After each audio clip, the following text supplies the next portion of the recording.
তাকবীর নারে রিসালাত সুন্নি নেতার আগমন নারে তাকবীর নারে রিসালাত প্রধান বক্তার আগমন প্রধান বক্তার আগমন আল্লামা মুফতি গিয়াসউদ্দিন আচ্চাইরি সাহেবের আগমন নীলাখাতবাসীর পক্ষ থেকে এই মুহূর্তে আপনাদের সম্মুখে মূল্যবান আলোচনা আসছেন বাংলার সিংহ পুরুষ আল্লামা পীর মুফতি গিয়াসউদ্দিন আচ্চাইরি সাহেব। যারা বসে আছেন আপনারা একটু হাত তোলেন, হাত নামান, হাত নামান, আস্তে আস্তে, এখন না, এখন একটু। যারা দাঁড়িয়ে আছেন আপনারা হাত তোলেন, অনেকের হাত তোলা বাকি আছে, সোজা করে। যারা বসে আছেন আপনারা বলেন আমরা কি নবীকে ভালোবাসি? যারা দাঁড়িয়ে আছেন আপনারা বলেন আমরা কি নবীকে ভালোবাসি? নবীর ভালোবাসা নিয়ে যারা দাঁড়িয়ে আছেন আপনারা বসুন। আমরা আশিকে রাসূল তো কথা মানেন, একটু ভদ্রতা একটা আদব নিয়ে বসুন, দেখবেন রসুল খুশি হবে। এটা সিনেমা হলে ঢোকার টিকিট প্রতিযোগিতা নয়, এটা কোরআনের সুন্নাহ বয়ান শোনার প্রতিযোগিতা, ঠিক কিনা বলেন? এই প্রতিযোগিতা ধাক্কাধাক্কির মধ্যে সওয়াব আছে, আছে না নাই বলেন? বাবা আমি যা বলেছি তাকে আপনারা শুনতে পেরেছেন? দয়া করে বসুন, মাটির মধ্যে বসুন। একদিন এই দেহটা মাটির মধ্যে যাবে, জামায় কাপড় মাটি লাগাবো, অসুবিধা নেই। আল্লাহ পাক কারোর ড্রেসের দিকে তাকায় না, আল্লাহ পাক কারোর চেহারার দিকে তাকায় না, আল্লাহ পাক তাকায় তার অন্তরের দিকে। তার অন্তর যদি ঠিক থাকে মাল্লাহুল মাওলা ফালাহুল কুল, সারা পৃথিবী তার হয়ে যায়। বসুন, পিছনে যারা অন্তত পিছনে যারা কেউ দাঁড়িয়ে থাকবে না, এটা অনুভব একদম প্যান্ডেলটা খাপে খাপ করতে হবে। কারণ আমি আমার প্যান্ডেল তো খালি থাকার কথা না, সিস্টেম তো এরকম আসে না। এর বড় প্যান্ডেল অনেক বড়, আপনারা আশিকরা এসেছেন অনেক। আমি কিন্তু চট্টগ্রাম থেকে দুটি প্রোগ্রাম করে সেই চাঁদপুর কচুয়া গিয়ে দিনের প্রোগ্রাম শেষ করে আবার আপনাদের মাঝে এসেছি। এখান থেকে আমি চলে যাব হবিগঞ্জ থেকে আরো 45 মিনিট দূরে রাস্তা, সেখানে শিডিউল দেওয়া। এখন শিডিউল যদি একটু প্যাচ লাগছে, আমি আমার সময় মতো আমি গুছিয়ে নিব, কিন্তু আপনারা আমাকে পরিবেশ করে দিতে হবে। ভলান্টিয়ারকে বলবো, স্বেচ্ছাসেবক যারা আপনারা কেউ কথা বলবেন না, আপনারা নীরবে নীরবে হাতে ইশারায় কাজ করুন, কাউকে জোর করে নয়, ধমক দিয়ে নয়, ভালোবাসায় দেশ জয় করা যায়। কথা বলেন ঠিক না বেটি? একটু মহব্বতের সাথে বলুন আলহামদুলিল্লাহ। আজকের এই নীলাঘাট সুন্নি মহাসম্মেলনের সম্মানিত সভাপতি, মোগরা ইউনিয়ন পরিষদের সাবেক চেয়ারম্যান জনাব মোহাম্মদ আব্দুস সামাদ সাহেব, সহসভাপতি জনাব মোহাম্মদ খুরশিদ আলম সাহেব, জনাব মোহাম্মদ শাহানুম সাহেব, প্রধান উপদেষ্টা আখাউড়া পৌরসভার জননন্দিত মেয়র, আমার অত্যন্ত শ্রদ্ধাভাজন প্রিয়তম ব্যক্তিত্ব, সুন্নি জামাতের অতন্দ্র প্রহরী জনাব মোহাম্মদ তাকজিল খলিফা কাজল ভাই, বয়ান করেছেন আপনাদের এলাকার আদরের সন্তান, সুমধুর কণ্ঠের অধিকারী আল্লামা মুফতি আবুল বাশার হক্কানি সাহেব, এবং মাহফিল পরিচালক মাওলানা ওসমান গনি পারভেজ সাহেব, মাওলানা রাজাউল করিম আলিনী সাহেব সহ আমন্ত্রিত অনেক অতিথিবৃন্দ, যে আল্লাহ পাক আমাদের সকলকে আজকের এই মাহফিলে আসার সুযোগ দিয়েছেন, শুকরিয়া জানান সকলে বলুন আলহামদুলিল্লাহ। ঘন্টা খানেকের ভিতরে বয়ানকে ইতি টানবো, তবে আপনারা একটু আদব নিয়ে বসতে হবে, কেউ কথা বলতে পারবেন না। ভাইরা আমার, আমি কোরআনুল কারীমের 6666 খানা আয়াতের মধ্য থেকে একটু আয়াত আমি তিলাওয়াত করেছি। এই আয়াত এবং হাদিসের সমন্বয় রেখে আনুষঙ্গিক প্রাসঙ্গিক কিছু কথা বলে আমি বিদায় আরজ করব। আল্লাহ যেন আমাদের সকলকে আমল করার তৌফিক দান করে, বলুন আমিন। আপনারা যারা দায়িত্ব পালন করবেন কেউ কথা বলবেন না, 3 বার আল্লাহকে ডাক দিয়ে জবানকে বন্ধ করে দিবেন, বলুন আল্লাহ আল্লাহ আল্লাহ। শ্রোতাদের কোনো কথা এখন হয় না, এখন স্বেচ্ছাসেবকদের কথা হচ্ছে। রসুলকে 3 বার ডাক, ছেলে আবার তুমি কথা বলতেছো কেন? 3 বার রসুলকে ডাক দিবেন, ইয়া রাসূলুল্লাহ, ইয়া রাসূলুল্লাহ, ইয়া রাসূলুল্লাহ।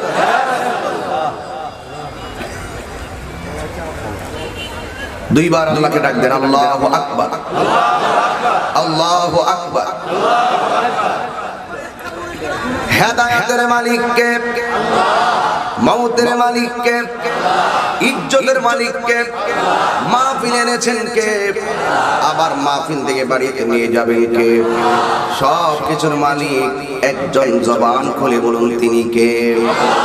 তিনি তো কোরআনে বলছেন, কাইফা তাকফুরুনা বিল্লাহি ওয়া কুনতুম আমওয়াতান ফাআহইয়াকুম সুম্মা ইউমীতুকুম সুম্মা ইউহয়ীকুম সুম্মা ইলাইহি তুরজাউন। আল্লাহ রাব্বুল আলামিন বলেন, কাইফা তাকফুরুনা বিল্লাহ, তুমি ছিলে নিষ্প্রাণ, ফাআহইয়াকুম, আমি আল্লাহ তোমাদেরকে প্রাণ দিয়েছি, সুম্মা ইউহয়ীকুম, আমি ফাআহইয়াকুম, আমি আল্লাহ তোমাদেরকে প্রাণ দিয়েছি। প্রাণ পাওয়ার পরে আব্দুল সামাদ ভাইয়ের মতো কেউ চেয়ারম্যান, তাহিরের মতো কেউ বক্তা, কাজল ভাইয়ের মতন কেউ মেয়র, আমাদের মন্ত্রী মহোদয়ের মতন কেউ আইন মন্ত্রী, যুবক জোয়েল ভাইয়ের মতন কি মেয়র, ঠিক এমন ভাবে জীবন ভাইয়ের মতন উপজেলা চেয়ারম্যান, এরপরে মাননীয় প্রধানমন্ত্রী মতন প্রধানমন্ত্রী, রাষ্ট্রপতির মতন রাষ্ট্রপতি। জীবন পাওয়ার আগে না জীবন পাওয়ার পরে? জীবন পাওয়ার পরে আমি ওসি, আমি ডিসি, আমি এসপি, আমি এলএল অ্যাডভোকেট, যা কিছু আমি পেয়েছি সব কিছু আমি জীবন পাওয়ার পরে আমাকে আল্লাহ দিয়েছেন। এই ক্ষমতা দেওয়ার মালিক পৃথিবীর কেউ না।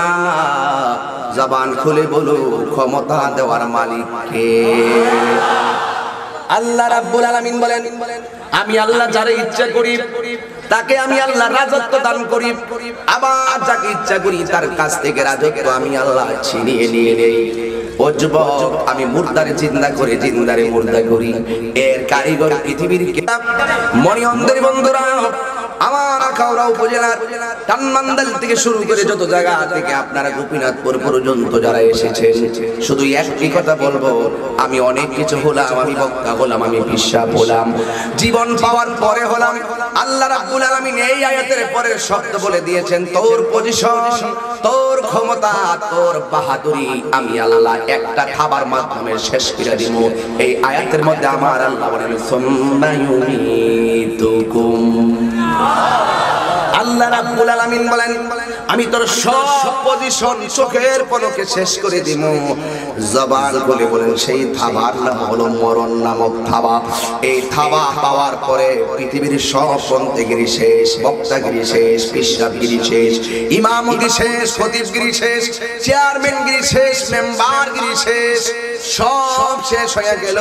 কিন্তু মনে রাখবেন, শেষ হলো মরণের মাধ্যমে। তোমার দুনিয়ার চিন্তিত, দুনিয়ার পজিশন শেষ হবে, কিন্তু দুনিয়ার হিসাব কিন্তু শেষ হবে না। কথা বলেন ঠিক কিনা? তোমার সব পজিশন ডিলিট হয়ে যাবে, তোমার সব পজিশন ডিলিট হয়ে যাবে, কিন্তু আমার আল্লাহ এই আয়াতের পরের শব্দে এমন একটা কথা লাগাইয়া দিয়ে আমাদেরকে চিন্তায় ফেলাইয়া দিয়েছেন।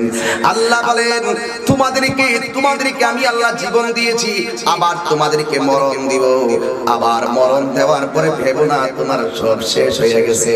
না না না, তোমার সব শেষ হয় নাই।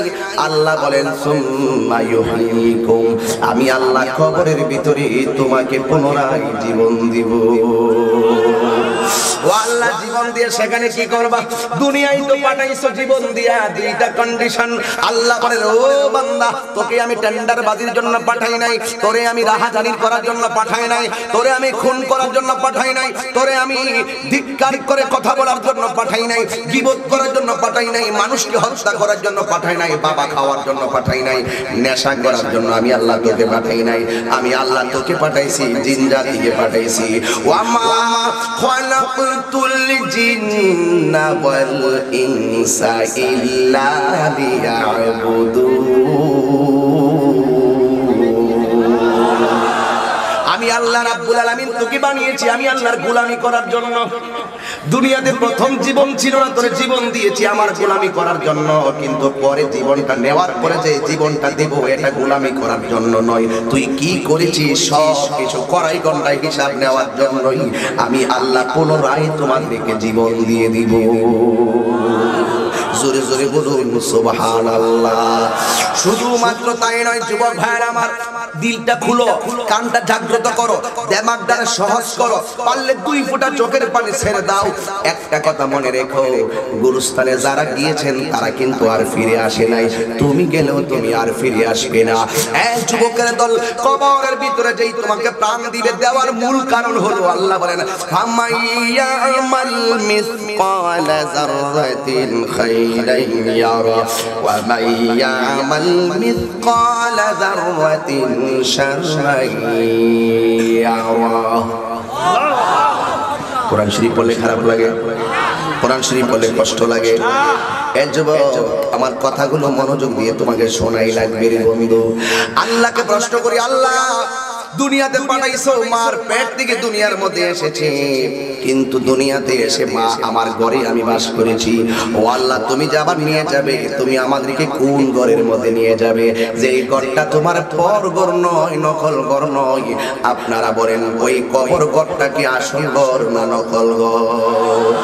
ওই ঘরের মধ্যে তোমার জাস্ট ফর্মালিটি ঢুকাইয়া দিব, ফর্মালিটি। পানির মধ্যে ডুবে মারা গেছেন, সেটাই তোমার জন্য কবর। লাশ যদি তোমাকে খুঁজে জীবনেও না পায়, সেটাই তোমার জন্য কবর। তুমি নদীর মধ্যে সাগরে ডুবে মারা গেছো, লাশ পাওয়া যায় না, মাছে খুলে খুলে তোমাকে খেয়ে ফেলছে, মনে করো না তোমার সেখানে প্রশ্ন হবে না। আল্লাহর হাবিব কই ওই জায়গাটাই তোমার জন্য কবর। ওই পানির মিশে কাদার সঙ্গে তোমার বডিটা মিশে গেছে, তোমার লাশটা দাফন হয় নাই কোনো মাটির নিচে, কিন্তু মাছে টেনে টেনে তোমাকে খেয়ে ফেলেছে। কিন্তু 3টা প্রশ্ন থেকে কেউ বাঁচতে পারবে না। একটা প্রশ্ন হলো মার রব্বুকা, আর একটা প্রশ্ন হলো আমা দীনুকা, আর একটা প্রশ্ন হলো আমা কুনতা তাকুলু ফি হাক্কি হাযার রাজুল। এই 3টা প্রশ্ন মাটির নিচে গেলেও তোমাকে করা হবে, পানির নিচে যাওয়ার পরেও লাশ জীবনে খুঁজে না পেলেও তোমাকে করা হবে। আগুনের ভিতরে যদি একবারে পুড়তে পুড়তে পুড়তে পুড়তে তেল হয়ে যাও, হাড্ডিগুলো যদি ছিন্ন ভিন্ন হয়ে যায়, ওই জায়গার ভিতরে তোমাকে 3টা প্রশ্ন করা হবে। যেখানে তুমি থাকবে সেই জায়গাটাই হবে তোমার জন্য কবর, আর সেই জায়গাতেই তোমার 3টা প্রশ্নের উত্তর দিতে হবে। কারণ কি? কারণ হলো একটাই, আমি ব্রাহ্মণবাড়িয়া থেকে চলে গিয়েছিলাম চিটাগং গিয়ে চলে গেছি চাঁদপুর কচুয়া নূরপুর, সেখান থেকে এখানে এসেছি। এখন এখান থেকে আল্লাহ রহমতে আমি যাব হবিগঞ্জে। কিন্তু মনে রেখো, কবরে যদি ঢুকাইয়া দিছে আল্লাহ কিন্তু তোমার অ্যালার্ট করে দিছে। কবরে যাওয়া মানে তুমি একেবারে আলাদা হয়ে যাও নাই, না না না না। আল্লাহ রাব্বুল আলামিন বলেন তোমাকে মরণ নামক থাবা দিয়ে কবরে ঢুকাইয়া দেওয়ার পরে আবার যখন তোমাকে রূহটা দিবে, মনে করিও না তুমি কবরের বাড়িতে শুধু সীমাবদ্ধ, তুমি মূলত কবরে যাও নাই। সুম্মা ইলাইহি তুরজাউন। আমি আবার তেলাওয়াত করছি, আওয়াজটা জোরে হবে। সুম্মা ইলাইহি তুরজাউন।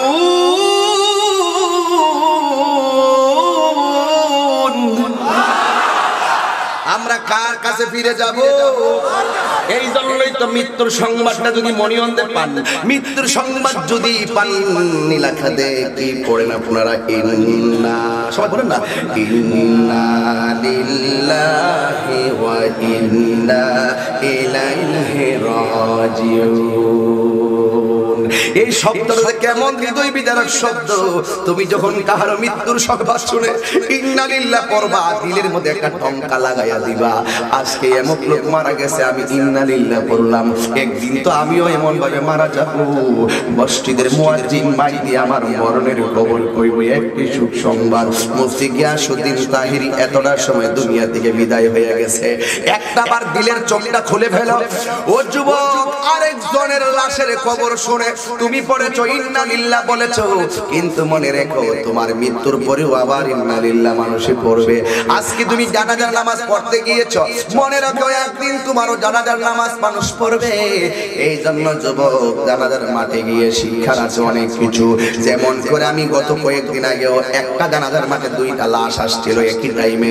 একটা জানাজা আমার ভাতিজার নামাজ পড়াইছে, আরেকটা জানাজার ইমামতি আমি নিজে করেছি।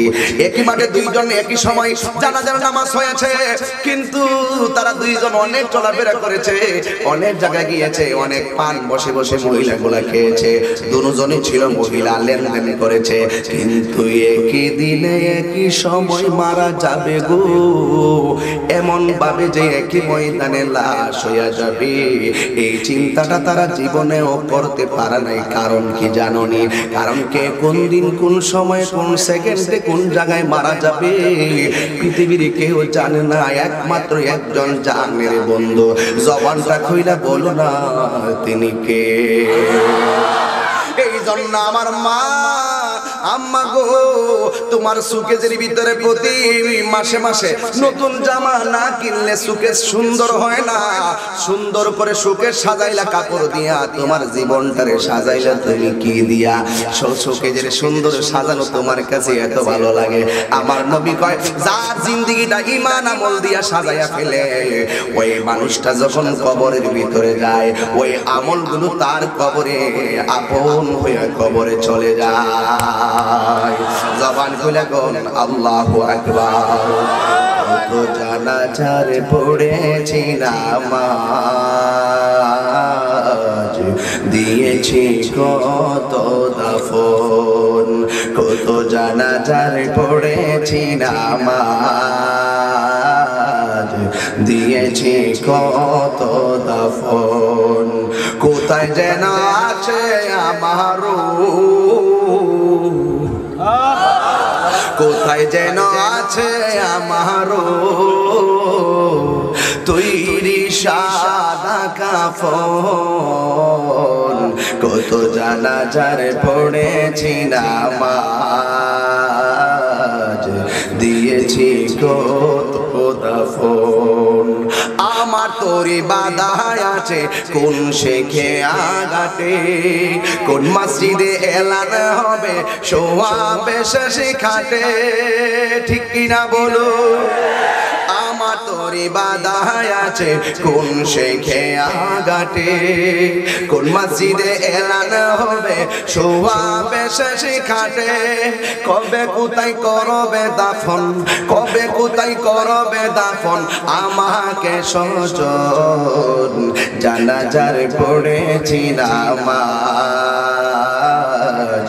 দিয়েছি কত দাফন। কোথায় যেন আছে আমার,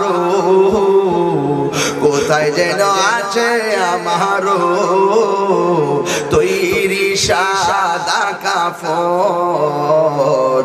কত জানাজার পড়েছি নামাজ, দিয়েছি কত দাফন। একটা জবান বন্ধ রাখবেন না, দিলটা নরম করে বলুন সুবহানাল্লাহ। আমার বাবার আরিফ ও নীলাখাদের বন্ধুরা, কবর দিয়া বয়ানটা কেন শুরু করেছি তারও একটা কারণ আছে। কারণ 2020 সালের মার্চের 5 তারিখে আমার আব্বার আমি চিরদিনের জন্য কবরে নামাই দিয়ে এলাম।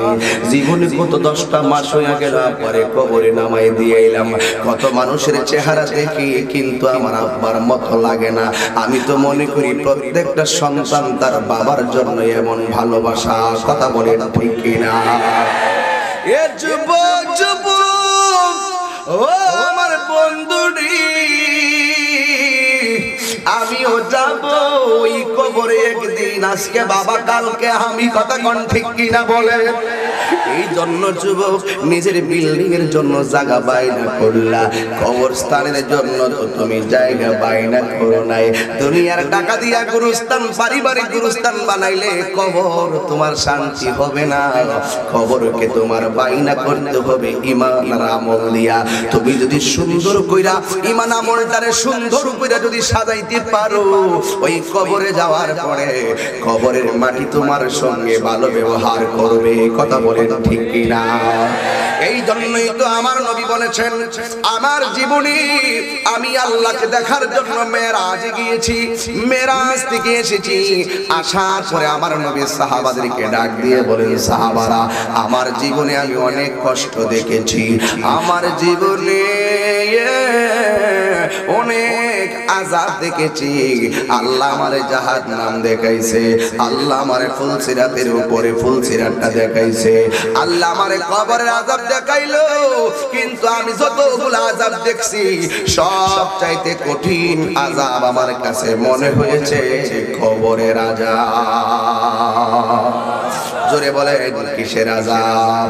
কবরের আযাব সব চাইতে ভয়ঙ্কর। এই জন্যই তো নবীর একজন সাহাবী, উনি নবীর পিছে নামাজ পড়লে মুস্কি হাসতেন, আবার যখন তিনি আবার নবীর সাথে ইফতার করতেন তখন তিনি হাসতেন। ইন দি মিন টাইমে একটা জায়গায় গেলে ওসমান জন্নুরাইন চোখের পানি ফেলায় কাঁদতেন। ওসমানকে জিজ্ঞেস করা হলো, ওসমান সব জায়গায় গেলে তুমি হাসো গো, কিন্তু কবরে গেলে কেন কান্দো? ওসমান রাদিয়াল্লাহু তাআলা আনহু বলেন, আমার নবী বলেছেন কবরের জায়গাটা বড় ভয়ঙ্কর জায়গা, যেখানে সাথী নাই, যেখানে বাতি না। যুবক তুমি মনে কইরো না তোমার বাবার আগে বুঝি তোমার মরণ হইব না রে, এই চিন্তা কখনো করো না। আমি তো গত 3 দিন আগে হবিগঞ্জ যাওয়ার পথে দেখলাম রিকশাওয়ালা হুট কইরা এনা বাসের লোকে বাড়ি খাইয়া রোডের মধ্যে কইরা মারা গেছে। ছোট ছোট বাচ্চারা অনেক সময় মারা যায়। ও যুবক, বাবার আগে সন্তান মারা যায়, সন্তানের আগে বাবা মারা যায়। এই মারা যাওয়ার পেছনের কারিগর অন্য কেউ না। জবান খুলে বলুন হায়াতের মালিক কে? এই কথাগুলো জোরে জোরে বলবেন, আল্লাহকে মন খুলে খুলে আল্লাহ বলে ডাকবেন, দেখবেন আমার আল্লাহ প্রতি ডাকে ডাকে আপনার গুনাহ মাফ করে দিবে। এখানে আমার সাথে মুরব্বি আব্বা আছেন, ওই বাবারে যদি জিজ্ঞেস করি আপনার বয়স কত, উনি বলবেন আমার বয়স 60, তাই না? প্রায় 60 বছর। ওনারা যদি জিজ্ঞেস করি এই রাস্তাটা আগে কি ছিল, কই আগে ছিল এটা একটা জমিন, এরপরে কি হয়েছে একটা রাস্তা। রাস্তাটা প্রথম কি ছিল? কই প্রথম ছিল বালু, এরপরে ছিল ইট, এরপরে আবার সোলিং হয়ে গেল। আপনি রাস্তার এত পরিবর্তন দেখলেন, ও বাজান আপনি আর কি পরিবর্তন দেখলেন? আমি দেখেছি এই এলাকার অনেক মসজিদ ছিল না, মসজিদ হয়েছে। আর কি পরিবর্তন দেখেছেন? ওই স্কুল ছিল না, আমি স্কুল দেখেছি। এখন আমি বাজানরে প্রশ্ন করি, স্কুল দেখলেন, কলেজ দেখলেন, রাস্তাঘাটের পরিবর্তন দেখলেন, কিন্তু আপনার মুখের মধ্যে কালো দাড়িগুলি কোন দিন কোন সেকেন্ডে কালো থেকে সাদা হইছে আপনি যারা পরিমাণ টের পাইছেননি। ওই মুরব্বি তখন চোখের পানি ফালাইয়া ডাক দিয়ে কই, তাহিরি রে,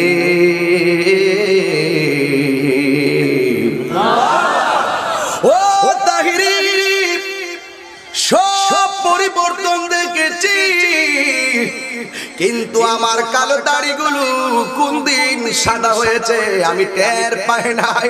আমার সুন্দর চামড়াগুলো কোন দিন গিলা ডালা হয়ে গেছে আমি টের পাই নাই। তখন মুরব্বিরা চোখের পানি ফালাইয়া কি কই শুনেন? কই আগের মতো চোখে আমি দেখি না তেমন, চোখ জানি হইয়া গেছে কে মোহনের কে মন।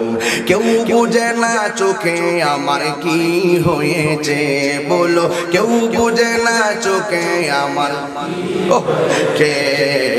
আমি বলি আমার মরার চিঠি এসেছে, বলো আমি বলি আমার মরার চিঠি এসেছে। আগের মতো গায়ে শক্তি পায় না তেমন, শরীর জানি হইয়া গেছে কে মোহনের কে মন। ঠিক কিনা বলো? আরে আগের মতো গায়ে শক্তি পায় না তেমন, শরীর জানে হইয়া গেছে কেমনের কেমন। কেউ বুঝে না পরিবর্তন কেন হয়েছে, আমি বলি আমার মরার চিঠি এসেছে। জোরে কি আল্লাহু আকবার বলবেন না? আরে মুরব্বির দাড়ি পাকছে, তুমি জুয়ান দাড়ি এখনো উঠে নাই, তোমার মাস্তানি করার কোনো সুযোগ নাই। মুরব্বি বস্তা দিনা মাথায় তুলতে পারে, তুমি তুলতে পারে না। তুমি মাথায় তুলতে পারো, তাই মানে তোমার বড়াই করার কোনো কারণ নাই। মুরব্বি আগের মতো দৌড়তে পারে না রে, তুমি একবারে দূর দিয়া কিলোমিটার চলে যাও, বড়াই করার কিছু নাই। কারণ অনেক সময় আমার মুরব্বির আগে পোলাপান মারা যায়। কথা বলেন ঠিক কিনা? এই জন্য আমার নবী বলেন একটা রাস্তা হলো দুইটা। রাস্তা কয়টা? রাস্তা হলো দুইটা। একটা হলো হক রাস্তা, ওয়াজে ঢুকলাম। একটা হলো হক রাস্তা আর একটা হলো বাতিল রাস্তা। ভালো রাস্তায় যারা চলে তারা আল্লাহর কাছে যাজা পাবে, আর মন্দ রাস্তা যারা চলে তারা মন্দের প্রতিফল পাবে। আমার দায়িত্ব কিন্তু আপনারা বাইরাইয়া মুরাইয়া পিটাইয়া ইসলাম বোঝানোর দায়িত্ব আল্লাহ দেয় নাই। আল্লাহ রাব্বুল আলামিন কোরআনে বলে দিয়েছেন, লা ইকরাহা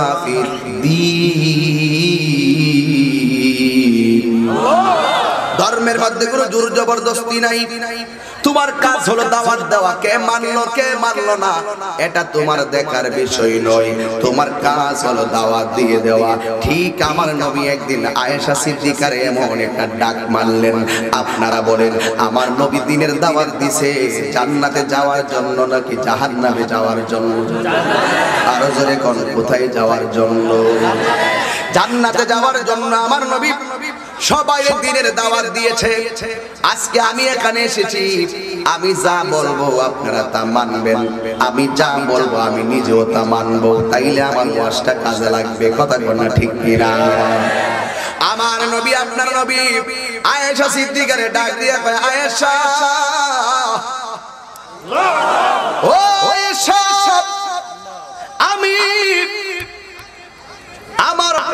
আমার উম্মতের কাছে আল্লাহর দেওয়া দায়িত্ব পালন করার জন্য একটু 7 দিনের সফরে যাইতেছি।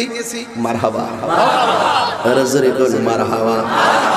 কয় দিনের সফর? কিন্তু সেদিন যাওয়ার সময় আমার নবী আয়েশারে আয়েশা বলে ডাক দেয় নাই। আমার নবী আয়েশারে ডাক দিছে, ও হুমায়রা আমি যাইতেছি।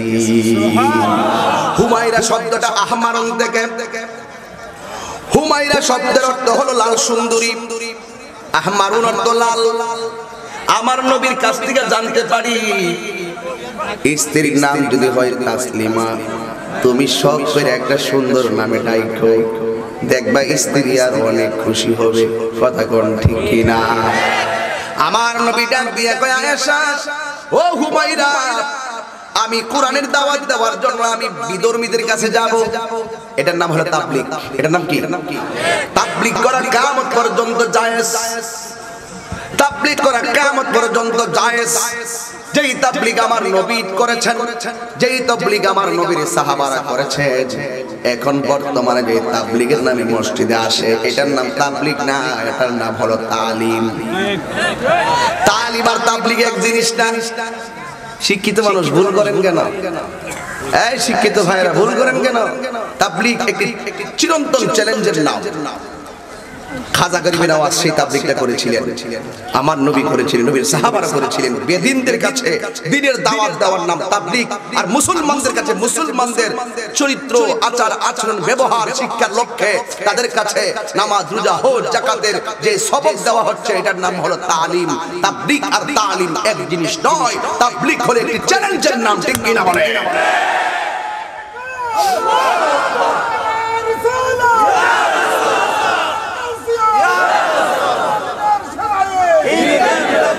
কথা বলতে বুঝেন না আমার কথা?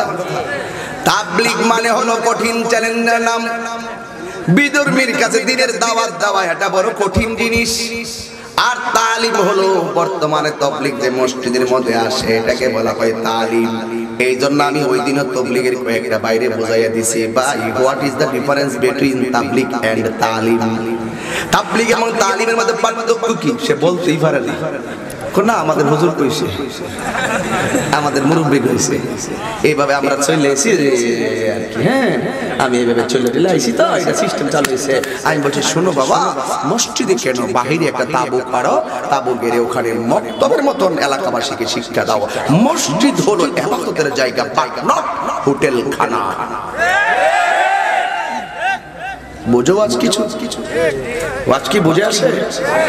ভেবো না যে আমি অস্ত্র জমা দিয়েছি তাই মানে ট্রেনিংটাও জমা দিয়ে দিয়েছি।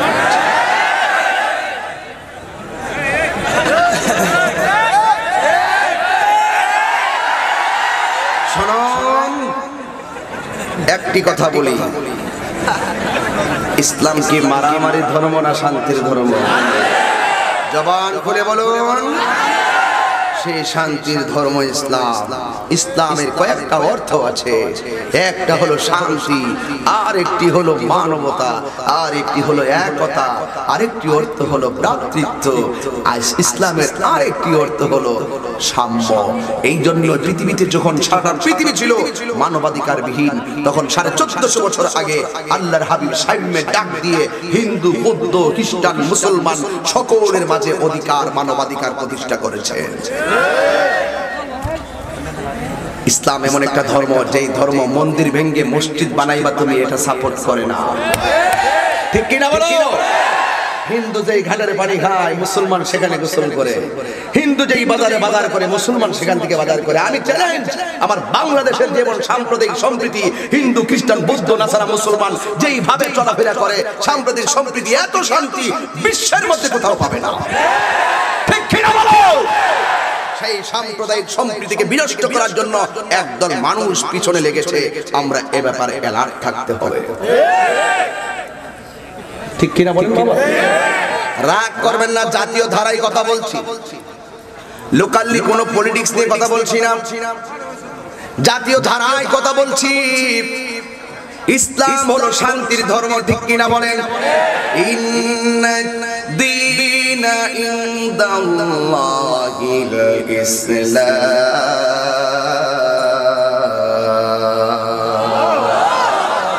আমি একটু জোরে তেলাওয়াত করব, আপনারা আরো জোরে আল্লাহু আকবার বলবেন। ভাজান, তেলাওয়াত করলে কিন্তু শান্তি লাগে, কেন জানেন? কারণ এই কোরআন শরীফ এমন একটা জাদু, নবীজিকে তলোয়ারে সামাদ ভাই, রাসূলকে কয়েকটা লোক স্পষ্ট তলোয়ার নিয়ে মারতে গেছে, যাইয়া দেখি রাসূল তেলাওয়াত করতেছে, কোরআন তেলাওয়াত শুননা কাফের সেকেন্ডে মুসলমান হয়ে গেছে। এটা এমন একটা জাদু, এমন একটা জাদু, ঠিক কিনা বলেন? এমন একটা জাদু। কোরআন শরীফটা যখন তেলাওয়াত করি তখন আর বলতে হয় না আল্লাহু আকবার পড়েন, অটোমেটিক আপনার মুখ দিয়ে আল্লাহর কথা চলে আসে। কথা বলেন ঠিক না ঠিক? ইন্নাদ-দীনা ইনদাল্লাহিল ইসলাম।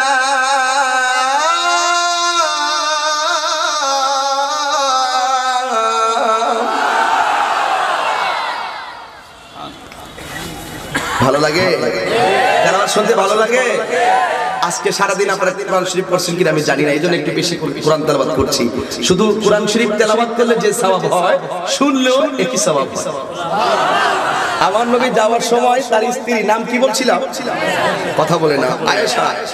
আমার বুঝছি নবীর স্ত্রীদের মধ্যে সবচেয়ে সুন্দরী হলো আয়েশা। সুবহানাল্লাহ।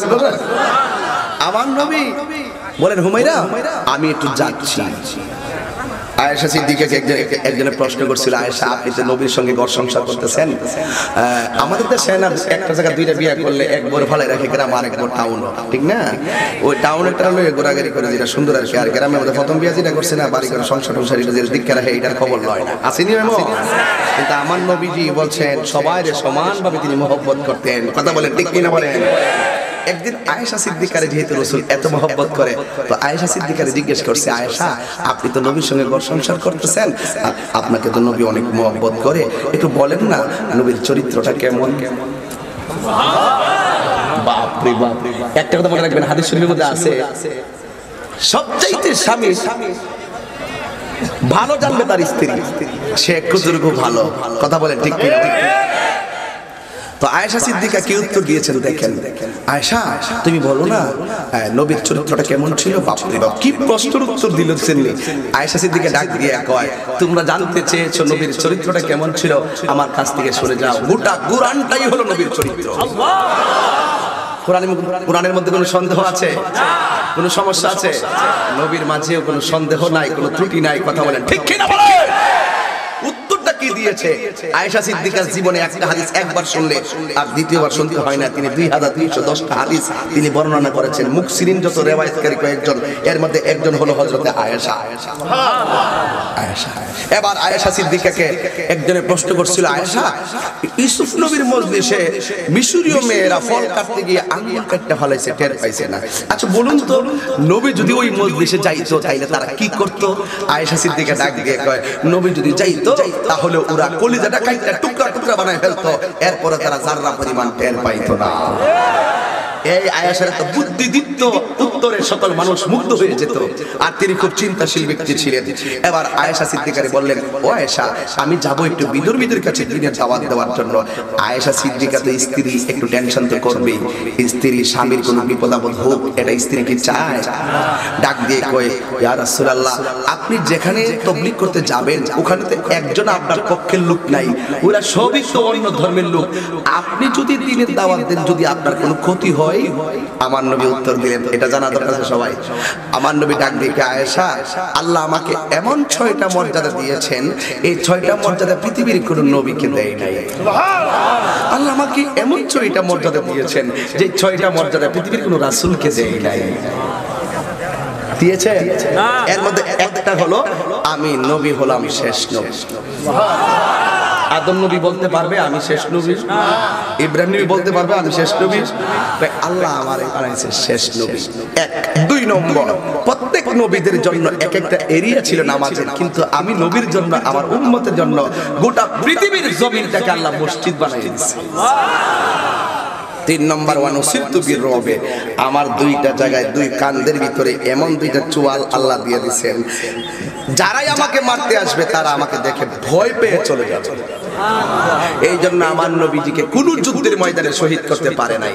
নবীর সঙ্গে সাহাবারা শহীদ হয়েছে, কিন্তু নবীর গায়ে আঘাত পড়েছে, কিন্তু নবী শহীদ হয় নাই। রাসূলকে তারা এমন ভাবে ভয় পাইতো, তীর মারতে যাইতো ওরা কাটটা পড়ে যেত।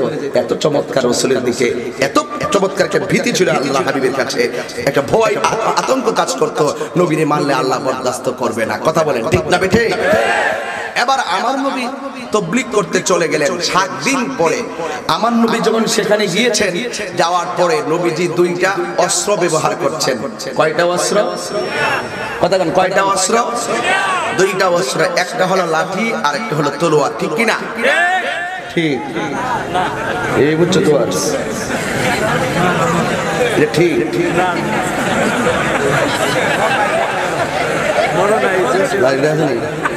আচ্ছা নবী 2টা অস্ত্র নিয়ে গেছে, একটা লাঠি আর একটা তলোয়ার। এটা তো ঠিক না। কোরআন শরীফের মধ্যে বলা হয়েছে উদউ ইলা সাবিলি রাব্বিকা বিল হিকমাতি ওয়াল মাউইজাতিল হাসানাহ।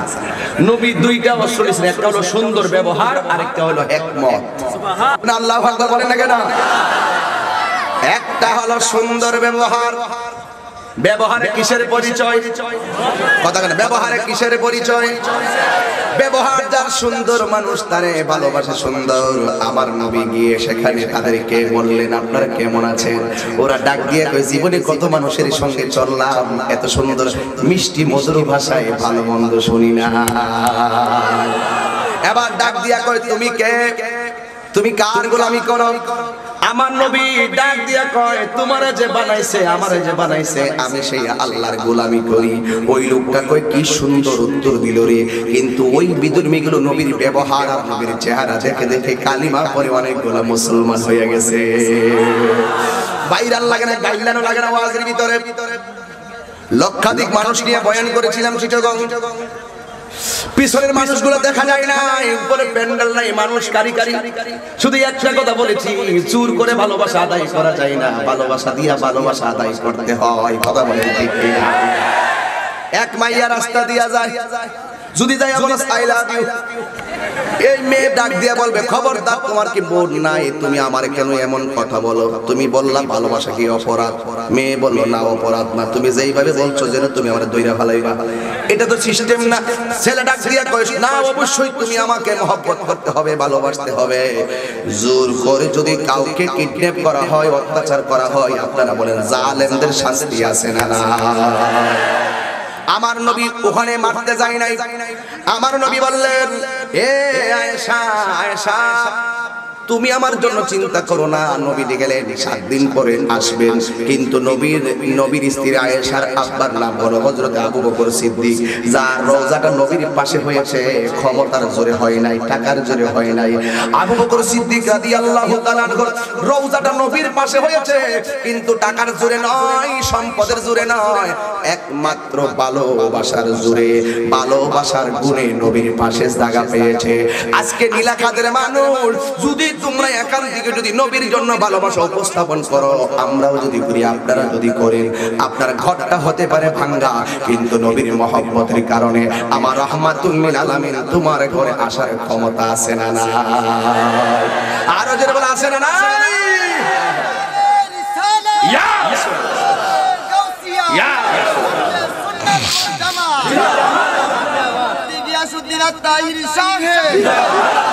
নবী আসার ক্ষমতা আছে না নাই? আমি ধীরে ধীরে হাকিকতের ভিতরে ঢুকে যাবো, একটু ধৈর্য দেওয়া লাগবে। আমার নবী বাড়িতে নাই।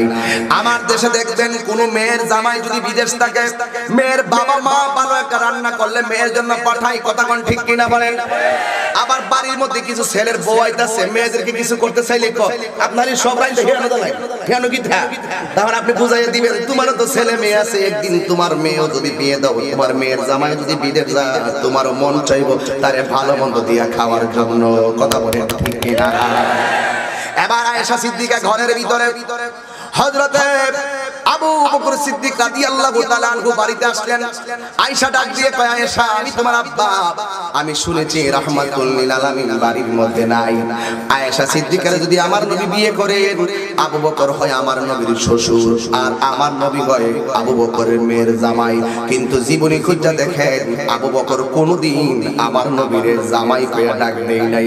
যতবার ডাক দিছে গো ততবার বলেছে ইয়া রাসূলুল্লাহ। এ বন্ধুরি এখান থেকে একটু মহব্বত লাগাইয়া দেন। আয়েশা সিদ্দিকার কাছে খেজুর নিয়ে আসলেন। আবু বকর সিদ্দিক রাদিয়াল্লাহু তাআলা আনহু বলেন আমি শুনেছি নবী বাড়িতে নাই, আমি তোমার বাবা হিসাবে কিছু খাবার এনেছি। আয়েশা সিদ্দিকা কয় বাবা আপনি আপনার বাবা হিসাবে দায়িত্ব পালন করেছেন, আমি আমার রাহমাতুল লিল আলামিনের স্ত্রী হিসাবে আমার একটা দায়িত্ব আছে। ও আব্বা খেজুর দিয়েছেন আপনি যান অথবা আপনি থাকেন, কিন্তু খেজুর দিয়েছেন আমি খাবো না। রাহমাতুল লিল আলামিন জীবনে কোনোদিন আমার ছাড়া খায় নাই। ওই নবী না আসার আগ পর্যন্ত মরে যেতে রাজি আছি, একটা খেজুরের ভিতরে আমি মুখ লাগাইতাম না।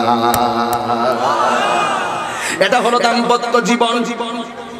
স্বামী স্ত্রী যদি মিলের মধ্যে থাকে, তাদের ঘর থেকে যে সন্তানটা হবে, এই সন্তানটা আল্লাহর ওয়ালি বানায়া দিবেন কে? আমার দেশের মধ্যে স্ত্রী দেখবেন মাছ বোনা করতেছে, একটা বড় মাছ মাথা হইলে একটা, তাই সুন্দর করে চুলার পারে বসে বসে মাথাটা কামড়ায় খাইতেছে। জামাই খাইবো কি খাইবো না এটার দাঁড়ে না।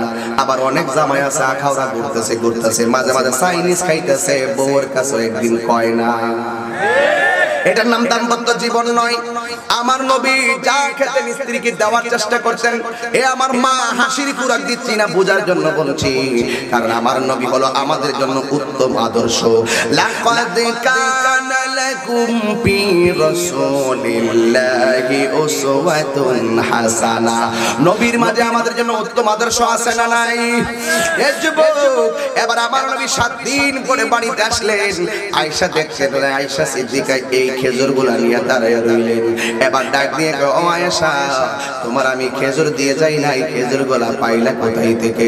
কয় আমার আব্বা এনেছে, তা খাইলা না কেন? ইয়া রাসূলুল্লাহ ইয়া হাবিবাল্লাহ নবীজি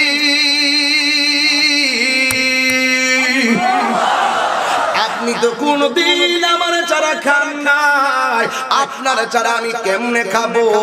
এই কথা বলার পরে আমার নবী খেজুরগুলো হাতে নিলেন। এবার আমার নবী স্ত্রীকে সান্ত্বনা দিয়ে তিনি তার মেয়েটারে দেখতে গেলেন। এই মেয়েটার নাম কি জানো নি? এই মেয়েটা সাধারণ মেয়ে নয়, এই মেয়েটা হলো জান্নাতের কোটি কোটি নারীদের সরদারিনী। জবান খুলে বলুন তার নাম কি? মা ফাতেমা জোহরা রাদিয়াল্লাহু তাআলা আনহার কাছে গেলেন। যাওয়ার পরে আমার নবী যাইয়া দেখেন ইমামে হাসান ইমামে হুসাইন বিছানার মধ্যে পিঠটা লাগাইয়া শুয়ে আছে, পেটটা পিঠের সঙ্গে লেগে আছে। মা ফাতেমা ডাক দিয়ে কয়, ইয়া রাসূলুল্লাহ কেমন আছেন? আর আমার নবী ডাক দিয়ে কয়, ফাতেমা আমার নাতিগুলা কই? কই এরা 7 দিন পর্যন্ত খায় না, ক্ষুধার যন্ত্রণায় পেটটা পিঠের সঙ্গে লাইগা গেছি। এবার হুসাইন রাদিয়াল্লাহু তাআলা আনহু শুয়া থেকে বসে গেলেন। বসার পরে যেই মাত্র নবীরে দেখলেন, নবীরে দেখার পরে ওই মুহূর্তে আমার নবীর সামনে হুসাইন আসলেন। এ বন্ধু ও বন্ধু রে। এবার হুসাইন রাদিয়াল্লাহু তাআলা আনহু নবীর কাছে আসলেন। আয়েশা ডাক দিয়ে কয়, নবী গো আপনি কেমন আছেন? আমার নবী ডাক দিয়ে কয়, হুসাইন পেটের ক্ষুধা বুঝি বেশি লেগেছে। হুসাইন রাদিয়াল্লাহু তাআলা আনহু এমন একটা চমৎকার উত্তর দিলেন, দিয়ে আমার নবীর ডাক লাগাইয়া দিলেন। ডাক দিয়া কয়, না না গো, ও না না, আমি 2 দিন যখন ধারাবাহিক খাই নাই, আমি বসা থেকে দাঁড়াইতে পারি নাই। 3 দিন যখন আমি খাই নাই, আমি শোয়া থেকে বসতে পারি নাই। ইয়া রাসূলুল্লাহ, ইয়া হাবিবাল্লাহ, নবী গো 7 দিন পর্যন্ত অনাহার। কিন্তু শুনে যান, আপনার নূরানী চেহারা মুবারক যখন দেখেছি, আমার 7 দিনের ক্ষুধা সেকেন্ডে দূর হয়ে গেছে। আরো জোরে কোন সুবহানাল্লাহ। এবার আমার নবী কই না বসে থাকলে চলবে না। আমার নবী ঘর থেকে বের হয়ে গেলেন, একটা বাগানের ভিতরে গেলেন। যাইয়া দেখতেছেন 2-250 শ্রমিক কাজ করতেছে। আমার নবী যাইয়া বলেন, আপনার কাছে কোনো কাজ আছে নি খ্রিস্টানের কাছে? কারণ আমার নবী শিক্ষা দিয়েছেন, কর্ম করে খাও, ভিক্ষা করো না।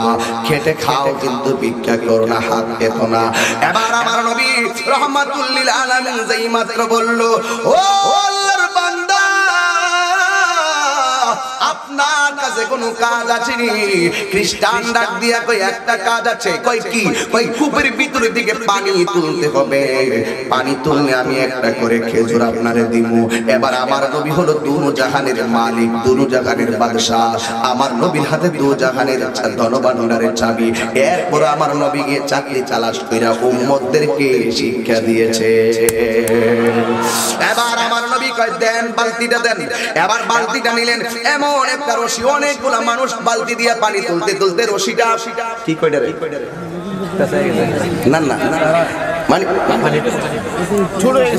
চিকন নয়, মানে হলো সুতা যখন প্রথম থাকে একদম লেভেল থাকে, অনেক ব্যবহারে করে না, আঁশ বেঁধে গেছে, একেবারে শক্ত শক্ত আঁশ উঠে গেছে। এমন একটা একাধিক মানুষের বালতি রশিটা আমার নবীর হাত মুবারকে। ও বন্ধু, ও বন্ধু রে, রাহমাতুল লিল আলামিন রশিটারে দইরা বালতিটা পানির মধ্যে ফেলে দিলেন। ওই সময় যদি আমার নবী কইতো, আল্লাহ আমার হাসান হুসাইন খায় না, আমার ঘরে কোনো খাবার নাই, জান্নাতি খাবার পাঠাও। আপনারা নীলাখাতের মানুষ, মনিয়ন্দের মানুষ, গঙ্গাসাগরের মানুষ বলেন, গঙ্গানগরের মানুষ বলেন, আরিহলের মানুষ বলেন, কর্নাল বাজারের মানুষ বলেন, আপনারা বলুন, আল্লাহ যদি, আমার নবী যদি আল্লাহর কাছে ওই মুহূর্তে খাবার খাইতো, আমার আল্লাহ খাবার দিত কি দিত না? কিন্তু আমার নবী এই রশিদারে লইয়া বালতিরা পানির মধ্যে যখন দিলেন, একটা বালতি তুললেন, নবী বালতিটা রাখলেন, দ্বিতীয় বালতি তুললেন, তৃতীয় বালতি তুললেন, তুলতে তুলতে তুলতে তুলতে হঠাৎ করে আমার নবীর হাত মোবারক এত সুন্দর, আমার নবীর হাত মোবারক লালের লাল হইয়া রইছে। কিন্তু আমার নবী এরপর পানি মোবারক পানি তুলতেছেন। হযরতে আমার রাহমাতুল লিল আলামিন ওই হঠাৎ করে বালতিটা যখন পানির মধ্যে দিল, বালতির রশিটা ছিঁড়া বালতিটা পানির ভিতরে পড়ে গেছে। এবার খ্রিস্টান আসছে, কি ব্যাপার পানি কয়টা বালতি তুলেছেন? কই আমি 39টা বালতি তুলেছি। ওই আরেকটা বালতি তুলে 40টা মিল করে 40টা খেজুর নিয়ে আনেন। এবার আমার নবী ডাক দিয়ে কয়, আপনার যেই রশিটা ছিল এই রশিটা ছিঁড়া বালতিটা কূপের মধ্যে পড়ে গেছে। কিছু কিছু মালিক আছে দেখবেন শ্রমিকের একটু দোষ পাইলে বেতনটা আটকায়া দেয়। আমার সমাজে এমন মানুষ আছে না? না দেখবেন সারাদিন ডিউটি করে এর মাথা ব্যথা, 1 ঘন্টা আগে চলে গেছে তার পুরো দিনের বেতনটা বাদ দিয়ে দেয়। না না না না, এই কাজ কোনোদিনও করবেন না। আমার নবী একটা অধিকারের কথা বইলা গেছে, শিখাইয়া গেছে। আমার নবী ডাক দিয়া কয়, কি ব্যাপার আমার 39টা খেজুর দিয়া দেন, বালতি তো কূপের ভিতরে। ওই খ্রিস্টানটা কৌশল খাটাইলো, ওই যতক্ষণ পর্যন্ত ওই কূপের ভিতর থেকে বালতি তুলবেন না ততক্ষণ আপনার একটা খেজুর আমি দিতাম না। কিন্তু আমার ডাক দিয়ে কই, বালতি তো আমি ছিঁড়ে ফালাই নাই, হঠাৎ করে ছিঁড়ে গেছে। আমার 39টা খেজুর আমার প্রাপ্য অধিকার। ঠিক কি না বলো? এ যুবক, 39টা খেজুর আমার অধিকার। আমার খেজুর গুলা দেন, আমার হুসাইন অপেক্ষা।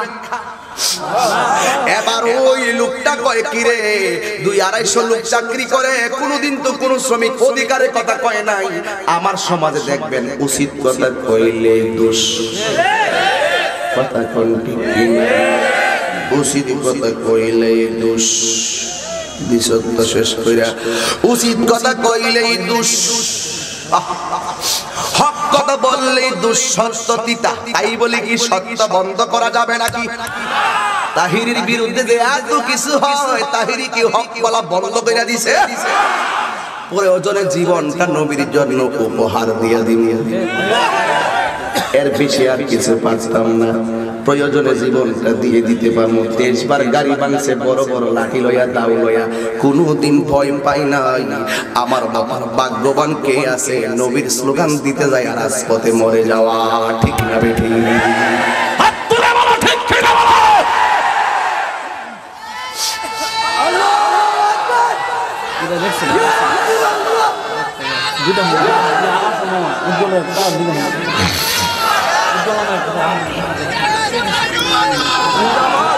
আল্লাহু আকবার বলে, আর যদি আল্লাহু আকবার। আমার নবীর জন্য জীবন দিতে চাই কি চাই না?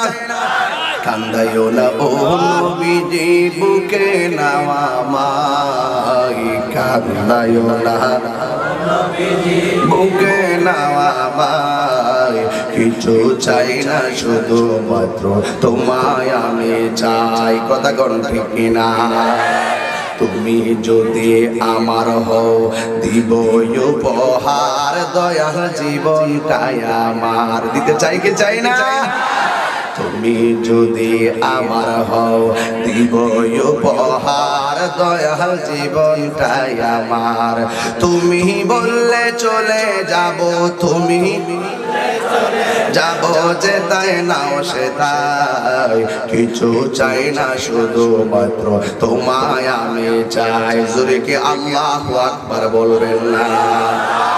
এ নীলাখাত, ও মুগরার বন্ধু,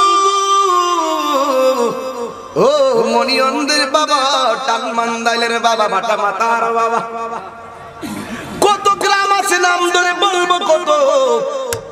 কিন্তু আমার নবী যখন অধিকারের কথা বলছে, বিয়াদবটা কি করছে জানেননি? কয় মুখে মুখে কথা বলো কয়া, তার হাত দিয়ে আমার নবীর যেই বদনে কোনদিন মশা মাছি বসতে সাহস করে না গো, ওই নবীর বদন মুবারকের গাল মুবারকে বিয়াদব মালিকের একটা থাপ্পড় মারছে। চিৎকার মাইরা কন্যা নাউজুবিল্লাহ। আমার নবীর তাপ্পর মারছে, আল্লাহর সহ্য হয় না। আল্লাহ ডাক দিয়ে বলে, জিবরাইল, ও জিবরাইল, আমার বন্ধু নবীর বন্ধু নবী যেন কূপের ভিতরে আঙ্গুল মুবারক দিয়ে ইশারাটা করে। যেই মাত্র আমার নবী রাহমাতুল লিল আলামিন আঙ্গুল মুবারক দিয়ে ইশারা করলো, শুধুমাত্র বালতি উঠে নাই, এক বালতি পানি সহকারে ওই বালতিটা কূপের উপরে উঠা গেছে। আল্লাহু আকবার।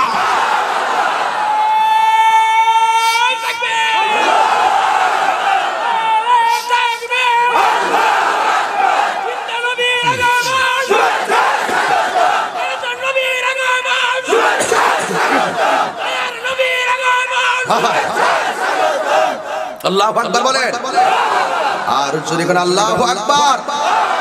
এবার বালতিটা উঠে গেল। এ যুবক, একদম নীরব হয়ে যাও।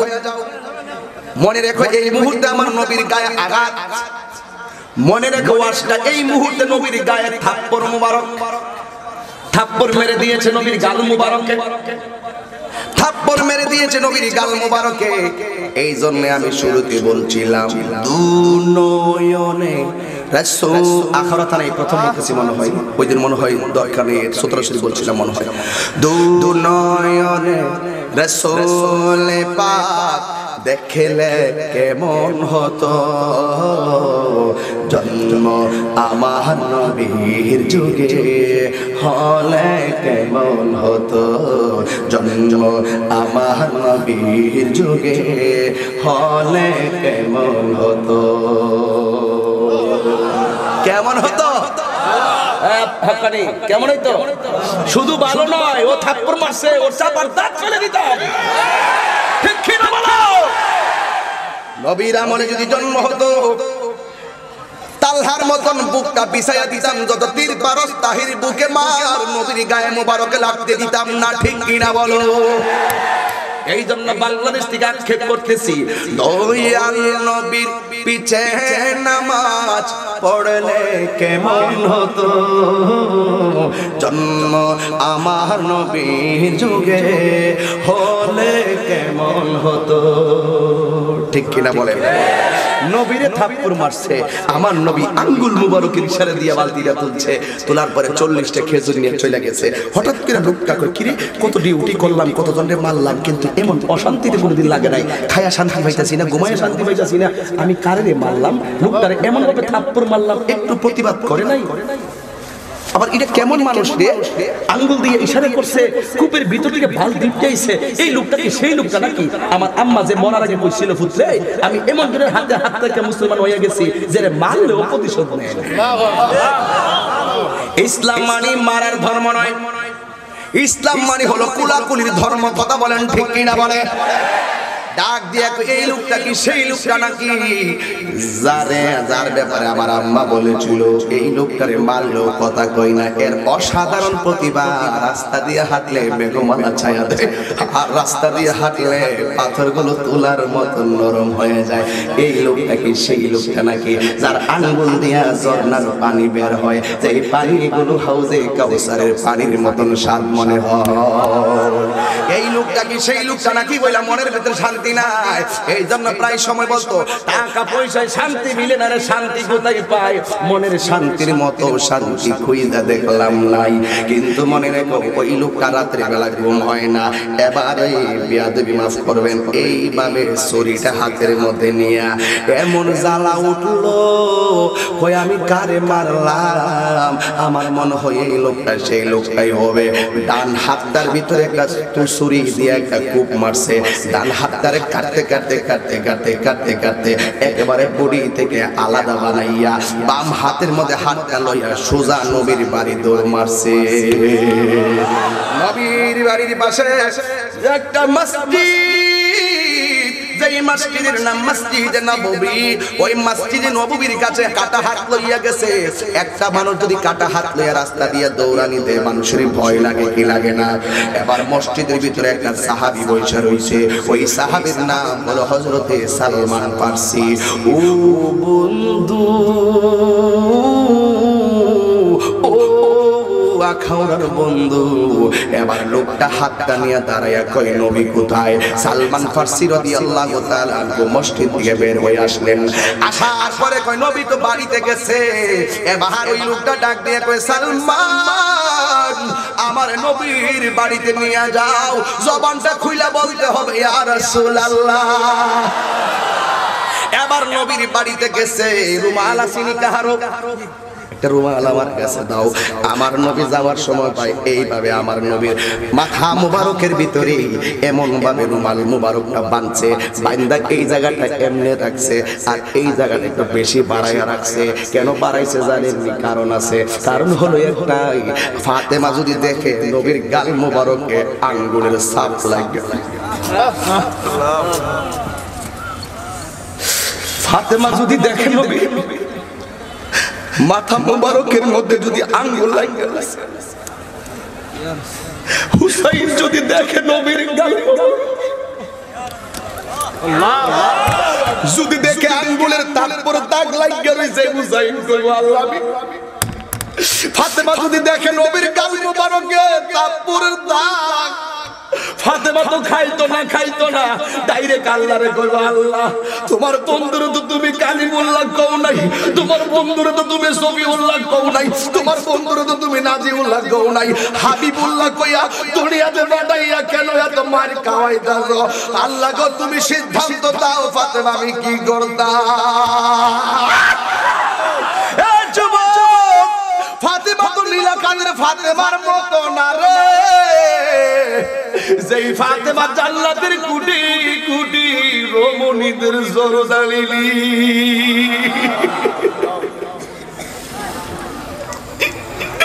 আমার নবীর দাগ মুবারকটা দেখায় না আমার নবী, কিন্তু যদিও ব্যথা লাগতেছে গাল মুবারকে, যদিও ব্যথা লাগতেছে, কিন্তু আমার নবীর মুখ মুবারকের মধ্যে হাসি, হাসি যেন হুসাইনে না বুঝে। এই কথা বলা বলা খেজুর খাওয়াইতেছে, হঠাৎ করে দরজার মধ্যে ফাকার আল বাবা, দরজার মধ্যে একটা আওয়াজ হইছে। আমার নবী কয় ফাতেমা, ও ফাতেমা দেখো না কে এসেছে।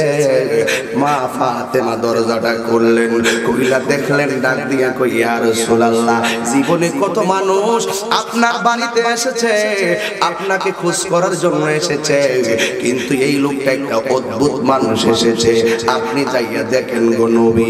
আমার নবী দরজার ভিতরে আসলেন, আয়েশা দেখতেছেন ওই সেই লোকটা যে আমার নবীর থাপ্পড় মেরেছিল। আয়েশাই আমার নবী ডাক দিয়া কয়, আরে বাবা আমার যদি কেউ এখন নীলাখাত মাইরা দেয়, আমি তো চিনার যদি তারে লাগাল পাই খবর করে ছাড়বো, আমি যদি কাউরে চিনার মাইরা দেই, আমার যদি নীলাখাত পাই আমারে খবর করে ছাড়বো। আমরা তো প্রতিশোধ নেওয়ার জন্য উস্তাদ, কিন্তু আমার নবী আমরা শিখাই গেছে প্রতিশোধ নয়, ক্ষমা ক্ষমা ক্ষমা।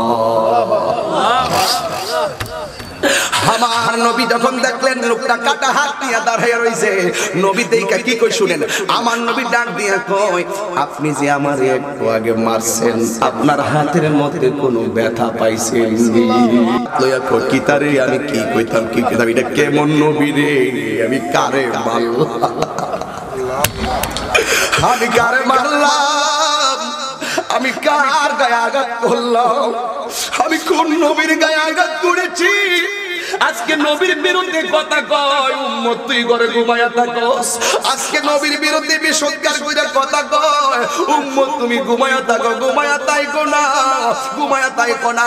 নবীর পক্ষে ঈমানি আওয়াজের প্রয়োজন আছে না নাই? এ যুবক যুবক, ও আমার আখাউড়ার বন্ধুরা, কসবা থানার বন্ধুরা, নবী ডাক দিয়া কয়, আপনি যে আমারে মারছেন, আপনার হাতের মধ্যে কোনো ব্যথা পাইছেন? ওই লোকটা তখন ডাক দিয়ে গয়, ও মায়ার নবী তো আগে জানলে, হে আগে জানলে এ তোমায় কষ্ট দিতাম না, বল ও মায়া আগে জানলে, আগে জানলে তো মায় দুঃখ দিতাম না। তুমি যে আল্লাহর বন্ধু আগে আমি জানতাম না, জানলে আমি কোনদিনও জানলে তোমায় কষ্ট দিতাম না, আগে জানলে, আগে জানলে তো মায় কষ্ট দিতাম না, বলো ও মায়ার হে তোমায় কষ্ট দিতাম না। ইয়া রাসূলুল্লাহ, ইয়া হাবিব আল্লাহর নবী, আমি যদি জানতাম আপনারে তাকবীর দিতাম না, আমার মা আপনার সঙ্গে আপনার কালিমা পয়রা তো মা জান্নাতে চলে গেল, আমি তো জাহান্নামের কীট হয়ে গেলাম। কিন্তু জাহান্নামী হব অসুবিধা নাই, কিন্তু আপনার কাছে আমি এসেছি, আপনাকে আমি থাপ্পড় মেরে দিয়েছি, এই জন্য আমার হাতটা একটা ভালাইছি, জাহান্নামে গেলে যাবো শুধু একবার কর আমারে আপনি ক্ষমা করছেন। আমার নবী ডাক দিয়ে কি পাগল, আমি তোমারে ক্ষমা করতে পারি একটা শর্তে, যদি তুমি পড়ো নবীর কালিমা। এই লোকটা ডাক দিয়া কয় নবী গো, ও মায়ার নবী, দয়ার নবী, শুধুমাত্র কালিমা কেন গো, কালিমার প্রেমে যদি জীবন দিতে হয় আমার জীবনটা দিয়ে দিব, এরপরও বলুন না আমারে ক্ষমা করছেন নি। আমার নবী বলে আমি ক্ষমা করে দিলাম। ওই লোকটাকে আমি আপনার উপরে ঈমান আনিয়া নিলাম। এই হলো নবীর আদর্শ। শুধুমাত্র তাই নয়, ওই লোকটা ডাক দিয়া কয় নবী গো, আমি এখন মুসলমান হয়েছি, আমি ঈমান এনেছি, কিন্তু আপনি আমারে ছেড়ে দেন, আমি যাব 250 জন আমার আন্ডারে কাজ করে। আজকে শুধু আমি ঈমানদার হইলাম না, কালিমা পড়লাম না, আমি 200 শ্রমিকের কাছে ইসলামের দাওয়াত দিব। এটার নামই হলো তাবলীগ। কথা বলেন ঠিক কিনা? এবার আমার নবী ডাক দিয়া কয় পাগল, তুমি কোথায় যাও? কয় আমি ওই জঙ্গলায় যাই। কয় দাঁড়াও, তুমি যখন আমার থাপ্পড় মারছিলা তুমি কি ছিলা? কয় আমি খ্রিস্টান ছিলাম। যখন তুমি তোমার হাতটা কেটেছো তখন তুমি কি ছিলা? কয় আমি খ্রিস্টান ছিলাম। যখন তুমি আমার কাছে ক্ষমা চাইতে এসেছো তখন তুমি কি ছিলা? কয় আমি তখন খ্রিস্টান ছিলাম। কয় এখন কালিমা পড়ার পরে তুমি কি হয়েছো? কয় আমি মুসলমান হয়েছি। নবী ডাক দিয়া কয় খ্রিস্টান অবস্থায় হাত কেটে আমার কাছে এসেছো, এখন মুসলমান হইয়া কাটা হাত লইয়া তুমি যাইবা, এটা হতে পারে না। এই জোরে আল্লাহু আকবার, আল্লাহু আকবার, আল্লাহু আকবার। ডাক দিয়া কই তুমি এখন মুসলমান, মুস্তাফার শানের উপরে আঘাত আসবে, কাটা হাতটা আমার কাছে দাও। এবার নবীর কাছে কাটা হাতটা নিলেন। ওই পাগলা ডাক দিয়া কই আমার নবীর হাত মুবারকে এই কাটা হাতটা লইয়া আমার এই জায়গার মধ্যে লাগাইয়া নবী থুতু মুবারক দেখালে দিছে। ওই পাগলা কই আমার নবী থুতু মুবারক দিয়া হাতটা অ্যাডজাস্ট করতে দেরি, আমার হাতটা আগের চাইতে ভালো হইতে দেরি হয় না। জোরে জোরে বলো আল্লাহু আকবার। ফেরার গোহাই তোমারই দেন, আসমান থেকে নামে আল কোরআন। ফেরার গোহাই তোমারই দেন, আসমান থেকে নামে আল কোরআন।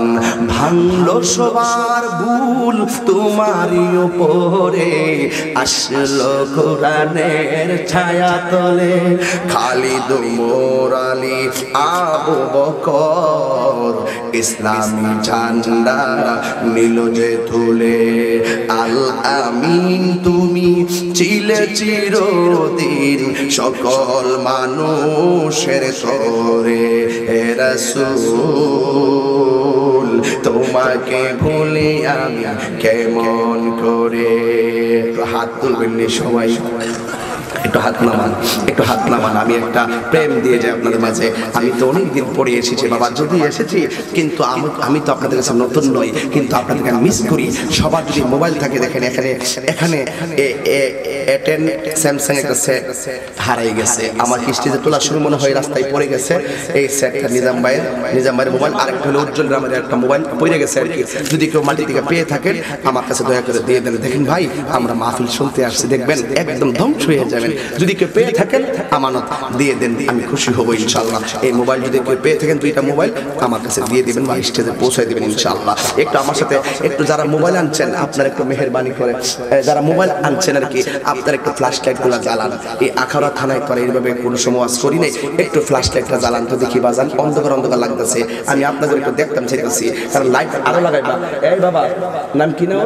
আলী, তোমার মাইক খুব ভালো পড়ছে, কিন্তু এই লাইট ইচ্ছা মতো লাগাইবা। হ্যাঁ, টাকা প্রয়োজনে 5000 টাকা বেশি নেব আমি কয়ে দেবো, ঠিক আছে ইনশাআল্লাহ। একটু লাইটটা জ্বালান। আব্দুল সামাদ ভাই শুভেচ্ছা দিতে পারছি না চেয়ারম্যানের আমলে, তখন একটা শুভেচ্ছা দেওয়া যায়, মেরে লাইট জ্বালাই, ঠিক আছে? একটু জ্বালান, একটু জ্বালান। এ বাবা কেউ উঠবেন না, নো নো নো, কেউ উঠবেন না, একটু হাতটা সোজা করেন, একটু সোজা করেন, মেহেরবানি করে সবাই আমার সাথে একটু মেহেরবানি করে কি গজল গাইতে পারবেন? সবাইকে গাইতে পারবেন? সুন্নাতে নয় শুধু দাওয়াতের মেহমান, সুন্নাতে নয় শুধু খাওয়া শেষে মধুপান, আরো কিছু সুন্নাত আছে তুমি জানো কি? জানলেও জীবনে কখনো তা মানো কি? জানলেও জীবনে কখনো তা মানো কি? হাতটা লড়াইতে হবে। সুন্নাতে নয় শুধু দাওয়াতের মেহমান, সুন্নাতে নয় শুধু খাওয়া শেষে মধুপান, আর কিছু সুন্নাত আছে তুমি জানো কি? জানলেও জীবনে কখনো তা মানো কি? জানলেও জীবনে কখনো তা মানো কি? সুন্নাত নয় শুধু মজলুম সহায়ক, সুন্নাত হুদার জালিমের প্রতিরোধ, ঠিক কিনা বলো? সুন্নাত নয় শুধু নির্জনে দানে যাওয়াও, আর সুন্নাত হলো পাথরের আঘাতে খাওয়াও। মহব্বতে তার সুদিনের সাথী তুমি, মহব্বতে তার সুদিনের সাথী তুমি। শহীদ ফারুকের কথা মনে আছে কি?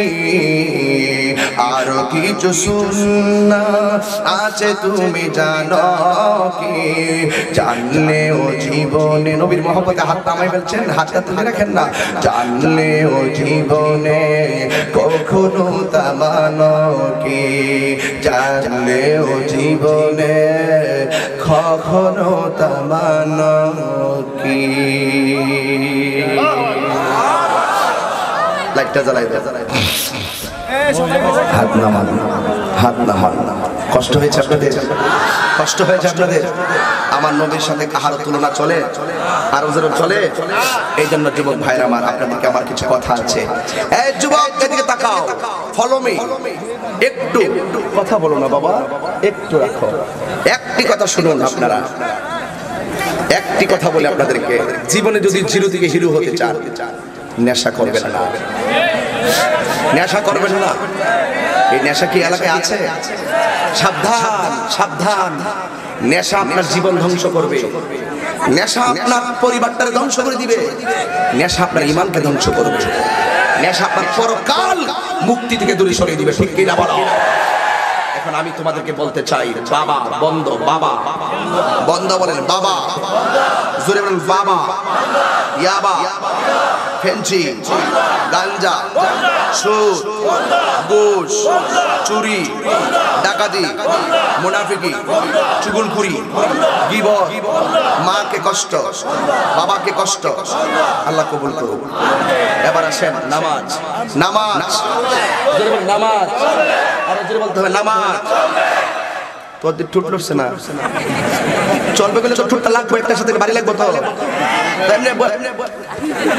ঠুট লাগায় চলবে। কৌ কৌ ঠুট লাগাও, ঠুটটা লাগালে হয়, ঠুটটা লাগাই কো চলবে। আপনারা নামাজ, জোরে বলো নামাজ, রোজা, হজ, যাকাত, মায়ের খেদমত, বাবার খেদমত, ভালো কথা, সত্য কথা, হক কথা, পর্দা, স্বামীর খেদমত, মায়ের খেদমত, আল্লাহর ইবাদত, নবীর মহব্বত, আউলিয়া কেরামের সোহবত, চলবে। নামাজ কি বলো না কাজ আছে, কাজকে বলো। সত্যি করে বলো নামাজ চাই কি চাই না? সত্যি করে বলো নামাজ চাই কি চাই না? নামাজ কি বলো না কাজ আছে, কাজকে বলো। নামাজ বিহীন পরপারে কি জবাব দিবে তুমি প্রভুর কাছে, ঠিক কিনা বলো? ফজর গেল ঘুমের ঘরে, জোহর কাজে কাজে, ঠিক কিনা বলে? আসর গেল খেলা ধুলায়, মাগরিব মাঝে মাঝে। নামাজ কি মাঝে মাঝে চলবে নাকি নিয়মিত? নিয়মিত। বাবা শোনো, একটা কথা বলি বাজান, নামাজ পড়ার আগে ওযু আছে না? শুধু ওযুটা করে দেখেন শরীরটা কেমন ভাব আসে, একটা শান্তির বার্তা নিয়ে আসে বডির ভিতরে। কথা বলেন ঠিক না ঠিক?